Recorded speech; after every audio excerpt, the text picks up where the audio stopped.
banna Uganda tugenda kulya ku nagisi ngenga to okusinzira ku bikolebwa bikulaga ki ekigenda okutuddako maaso eyo singa abasajja bano tubawamu rawundi endala Byabakama National Voters Register agiremedde mu kugiremera essaawa eno wenjogerera omukutu gwa Electral Commission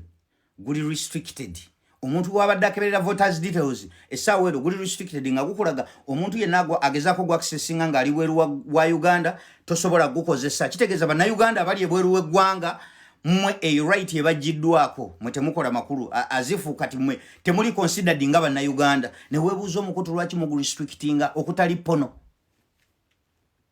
ne bakulaga nti omuntu asobola ogwa accessinga yoyo ali mu Uganda yekka era ne bakulaga nti omuntu yenna ali mu Uganda bw'ofuna ekizibu kino contact support center nge support center sobola okukola kyokka n'abali e Uganda be bagambye nti guli restricted mu Uganda mukamu basobola okukozesa nabo bambi baba no they are facing the same problems. Do you know how many reports have received, complaints have received from people nga bakugamba nti omukutu tegukola kyokka nga ne be bateeka simanyi bagenda abantu bagende banoneyo obukonge bwabwe abantu bagamba nti bakola lwe bagadde bakola boosa kyokka ennaku ziweddeyo nga tukyayina ebizibu by'abantu nga tebalina ndagamuntu waliwo abantu abatalina ndagamuntu abatagenda kulonda abantu abamu obukonge bwabwe tebannabufuna abakozi bakola boosa kikulaga ki abasajja ensi yaffe bagifudde nga nnyumba yaabwe nti bakola bye baagala kati wano wenjagala okusinziira okuddamu mukwano gwange gwe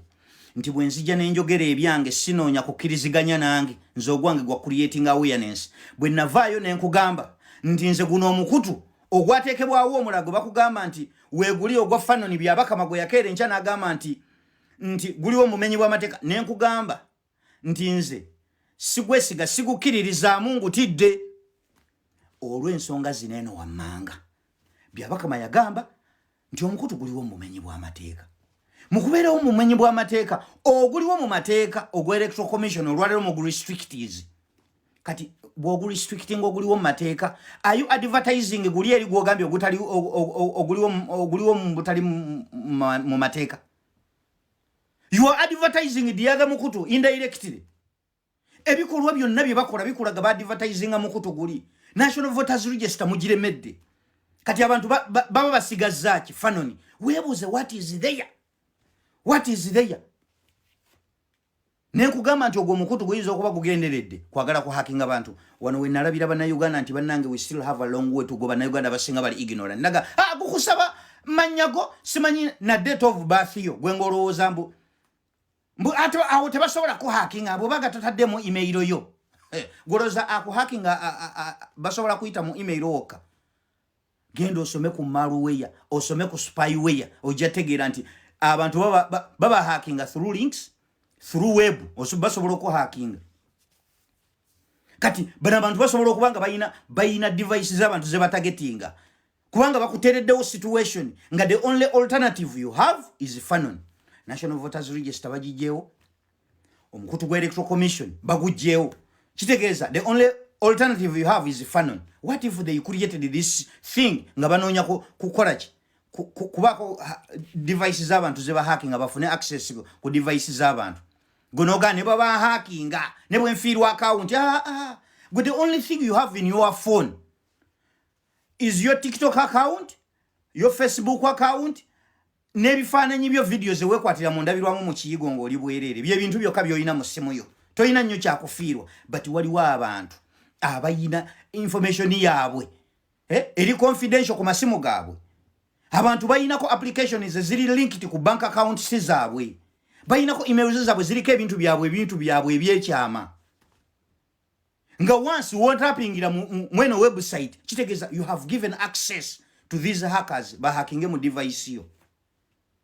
gwe ebintu obirabira ku account yo ya TikTok oloza yo kayeberugenze na Facebook account ebintu bisukkakaawo. There are a lot of things people will lose.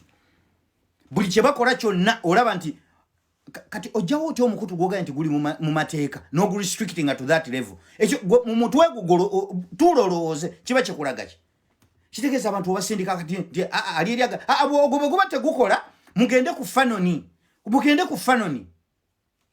ne mujja ne mugamba mbwa omukutu guli genuine oli omukyala ye yaguleeta aba basajja abakerako ne batutega opposition nzocha ngambo muntu kana akaseera ke tulimu n'ekisiikirize kyo kiteto kyesiga bwoba otambula ng'ekisiikirize kyo kikugoberera wenyenyeemu kakasenti kyekyo omuntu ajja kugira mu kisiikirize nga goloza kisiikirize kye kikugoberera wano tetukyalina gwe twesiga olaba ffe batunyampisa dda buli omu bamunyampisizza kitegeeza tuli mu situation nti tulina gwe weesiga tunuulira patani z'abasajja bo nga bakwata abantu boga nti baddala bakwata omuntu nga bamukutterwa ovulo kibatwalira ebbanga nga munoonya omuntu temunnamulaba wayitawo ebbanga nga bagaa ati kati wuuno ali ku poliisi y'egindi gye bamusuula naye natunuulira enkwata gye bakwatamu omukyalo ono bamukutte leero ensi yonna nga yafunye dda information the next day ng'ali mu kooti nga bamuvunaana ki asaasaanya voters information olwakakutu kano era bwe mugaa nti kekaamukwasa naye gwe omanyi kyekitegeeza omanyi ebbanga ly'osobola okubeera nga gavumenti ekuyodde n'otalabikako ng'okedde ku makya nobba voters data kubanga kitegeeza omuntu nannyini mukutu guno yahakinga mu saava za nira nabba data w'abantu kati nga gavumenti omaze ogiraga nti osobola olina obwo obusobozi mbunga bakukwata leero enkyango ogirawo mu kooti omanyi enkweka gye basobola okukweka olaba kweka ba ovulo kati omuntu ahakinze mu saava za nira nabba mu information y'abantu nga bamuleeterawo mu kooti amangu ago omulamuzi n'atuula waliwo kabaka wano wa IT oyo omwami oyo mwalimu mulabyeko mu kooti Museveni yalina emirimu gye gyayagala amukolere kabaka oyo omusajja mumujjukira namwogerako mu vidiyo zange ezayita bamukwata mwalimu mulabyeko mu kooti kati mbu balina gwe bakutte wano ne bamuleeta what if ebyo byonna babikola okwadvertisinga kana akakutu so that people bagirabe nga alternative tya ebeyo baganye katugende kuguna omukutu nga baagala babeeko device z'abantu ze bayingiramu ebintu ebimu temugabatukananga mupakukamu olw'okuba muli desperate so nze byemba njogedde sinoonya banzikiririzaamu my role gwe neewa is to create awareness that's it sinoonya kunzikiririzaamu yes I'm out